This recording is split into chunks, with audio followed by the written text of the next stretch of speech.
jërë ngeen jëf mbokk yi ñu ngi leen di nuyu rafetlu seen ànd ak ñun ci Yegle TV bis simila ci xibaar yi ñu tàmbalee kook lu ñeel wàllum politique ginnaaw déclaration ni kel xemes ji ñeel résultat provisoire yu présidentiel yu 24 février 2019 gi ñu weesu te ñeenti ci candidat yi nekk ci kujje gi ñoom jaaree ko rek ci kàddu ki fi nekkoon ci jamono premier ministre di Idrissa Seck dañoo dàq yooyu résultat gannaaw rek ba mu joxee ndam président Macky Sall ci premier tour bi jàppale ne ñoom dañu dellu xamle ne nag duñu mës a déposer recours ca conseil constitutionnel ngir wone seenu ñàkk ànd ci résultat yi ñu jàpp ne wàllum labaj moo ci lalu bu ñu sukkandikoo nag ci ñenn ci askan ñu dajal la ñu xamle moo di li warta mën a doon mbetteel ndax candidat yi dañuy fësal rek ne kon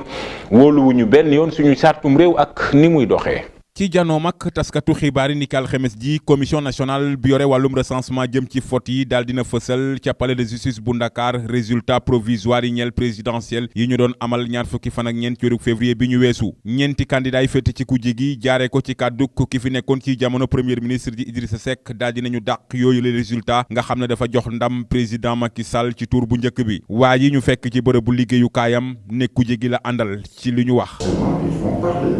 dinañ wax lan la ñuy def ñoom yow sax gis nañu si vidéo yi ñuy voté ay escrocs yoo xam ne man gën naa koo dégg. ñoom kujje gi daal di dellu xam ne résultat yooyu ñu àndul duñu dem benn yoon ci kanamu conseil constitutionnel ngir di ko fa ñaawlu Maguette Wade jàpp ne loolee day wone rek ne kon askan wi amatuñu confiance ci sartum réew mekk ni muy doxee. bu njëkk bi si njëkk rek mooy nangu résultat yi. ndax dafa bëri ay irrégularité kon nag buñ décidé ne duñ fa dellu loolu jarul sax xalaat bu gudd nit ki da ngay dellu foo wóolu doo fa dellu.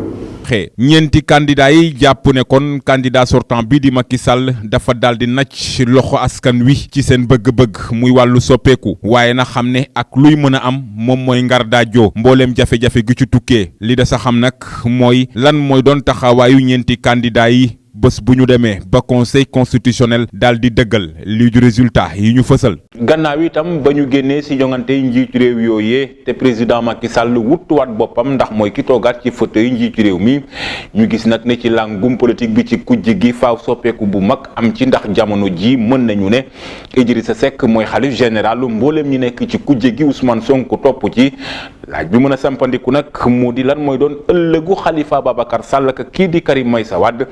ginnaaw ba président Macky Sall yëkkati woon ay kàddu ne bés bu falewaatee dina leen jéggal maanaam gracier leen ñoom ñëpp ñu delluwaat ci seenu ku moomel ca nañu ko bëggee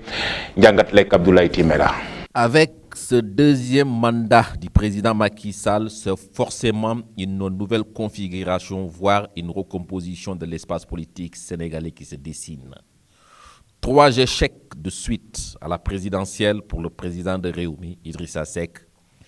crédité cette fois-ci de 20,50% contre 58,27% pour Macky Sall, qui d'ailleurs se succède à lui-même dès le premier tour. Face à cette situation, il faut reconnaître désormais qu'Idrissa Seck est le patron, pour dire la tête de file de l'opposition, suivi du leader de PASTEF, Ousmane Sonko, pour une première participation à une élection présidentielle, a eu à obtenir 15,67%, que beaucoup d'observateurs politiques considèrent d'ailleurs comme une performance pour l'ancien inspecteur des impôts. Après cette échéance électorale, force est de constater que l'espace politique s'est dessiné en prenant forme et mettant en exergue les forces et les faiblesses des uns et des autres. Incontestablement, le président réélu Macky Sall et sa large coalition Benno Bokk Yakaar demeurent les tenants du pouvoir. Pour preuve, le peuple vient de leur faire confiance en allongeant leur bail pour 5 ans encore. Pour ce qui est de l'opposition, avec ce nouveau schéma en place, Idrissa Seck est le chef de file de l'opposition sénégalaise, suivi de Ousmane Sonko. Reste maintenant à savoir, comme le président Macky Sall l'avait promis, si je serai réélu, je vais amnistier Khalifa Sall et Karim Wade. Comme c'est fait, attendons-nous toujours à voir l'opposition sous une autre facette. Va-t-elle s'organiser pour faire face au régime en place ou va-t-elle continuer dans une dynamique solitaire et disproportionnée? Ou acceptera-t-elle cette fois à prendre son rôle au sérieux Avec un chef de file aux manettes, tout semble indiquer que l'ancien Premier ministre de Wade, en l'occurrence Idrissa Seck, doit être le chef. Mais Karim Wade, une fois libre, va-t-il l'accepter? De toute évidence, seul l'avenir pourra nous édifier en attendant 2024. ci bi résultat provisoire yi wàccee ba mu am ci daanaka téeméer boo jël benn yàq lu toftal maanaam 1,48% moom maître Madické Niang mi bokkoon ci jongante bi nag daal dina sargal rafetlu itam doxalin ak taxawaayu askanuk Sénégal ci mott gi ñu amee ak li ñu wone ci bésu wot bi bu ñu sukkandikoo ci ay kàddoom moom maître Madické Niang la mu gis nag moo di kon mbégte mu yaatu la ci moom ci jongante bu njëkk mu dem ci am ci li nekkul benn yoon loo xam ne daf koy xeeb waaye day dellu kontaan ci raw ci nit mu dellu gën a gërëm ñii di askanuk Sénégal lu ni mel nag moom maître Madické Niang mu ngi ko daal di fësal ci lii di page Facebook am ñu ànd ceek Bintalum. ginnaaw bi élection présidentielle yi jàllee Madické Niang bokkoon ci candidat yi waaye mujjeewul gagné mi ngi ci génnee ak 1,48% mu doon ab lim bu bariwul dara waaye Madické am na mérite te dugg na ci xolub sénégalais yi ci page Facebook am monsieur Niang di sant ak gërëm sénégalais yi kàddu yi mu yëkkati ji sénégalais yi jërëjëf ci lépp ci àjjuma gu sell gi maa ngi jaajëfal réew mi ñëpp ci jàppale bi ñu ma jàppale laata campagne yi ci campagne yi ak ci fan yu mujj yu jongante yi Madické Niang di xamle ni doonoon na ay bés yu neex te am solo muy rafetlu doxalinu askan wi mu jàpp ne askan wu ñor bu xam li mu bëgg moo ne ci Sénégal askan wu bëgg lool réewam te fonk boppam Madické Niang ne ba tey amul benn sikki sàkkane ay bis yu gën pour réew mi moo ci topp Madické ne gërëm na képp ku ko jàppale rawatina ñi ko voteelul li mu gëm mooy ni Sénégal benn bopp rekk la te moom Madické lu mu mën a am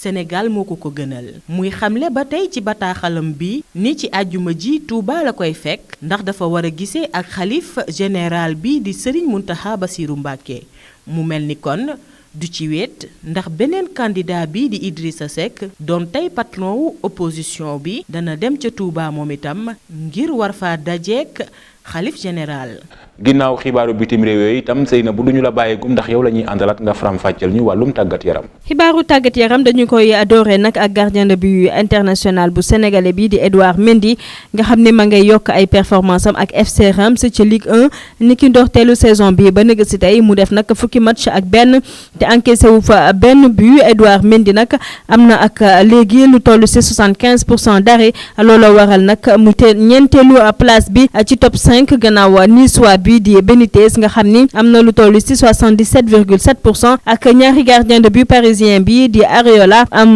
81,4% ak kii di Buffon 87,2%. ñu wax ci kii di Dialy Ndiaye gardien de but sénégalais bi wane ay performance am ci U20 bi daal dina rek intéressé lool AS Monaco bu ñu sukkandiku Aliou Cissé sélectionné woon ci équipe A équipe Monaco bi teg na ci ay gëtam dafa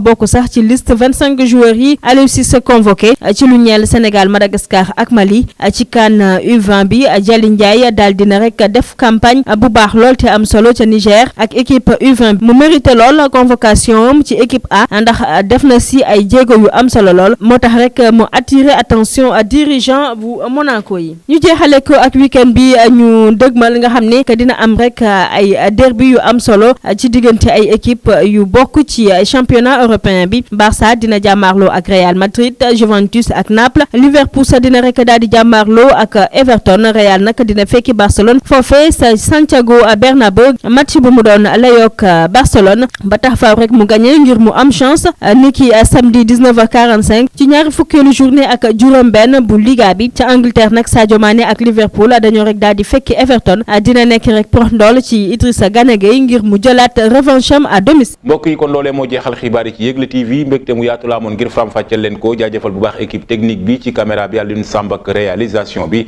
jaajëfal bu baax itam équipe rédactionnelle bi jàpp ci liggéey bi ba mu yemb ma leen di jox dig daje ëllëg samedi ndéem soob na yàlla lu ko weesu it ma leen di ñaanal jàmm ak programme Yegle TV jërë ngeen jëf ci teewlu bi.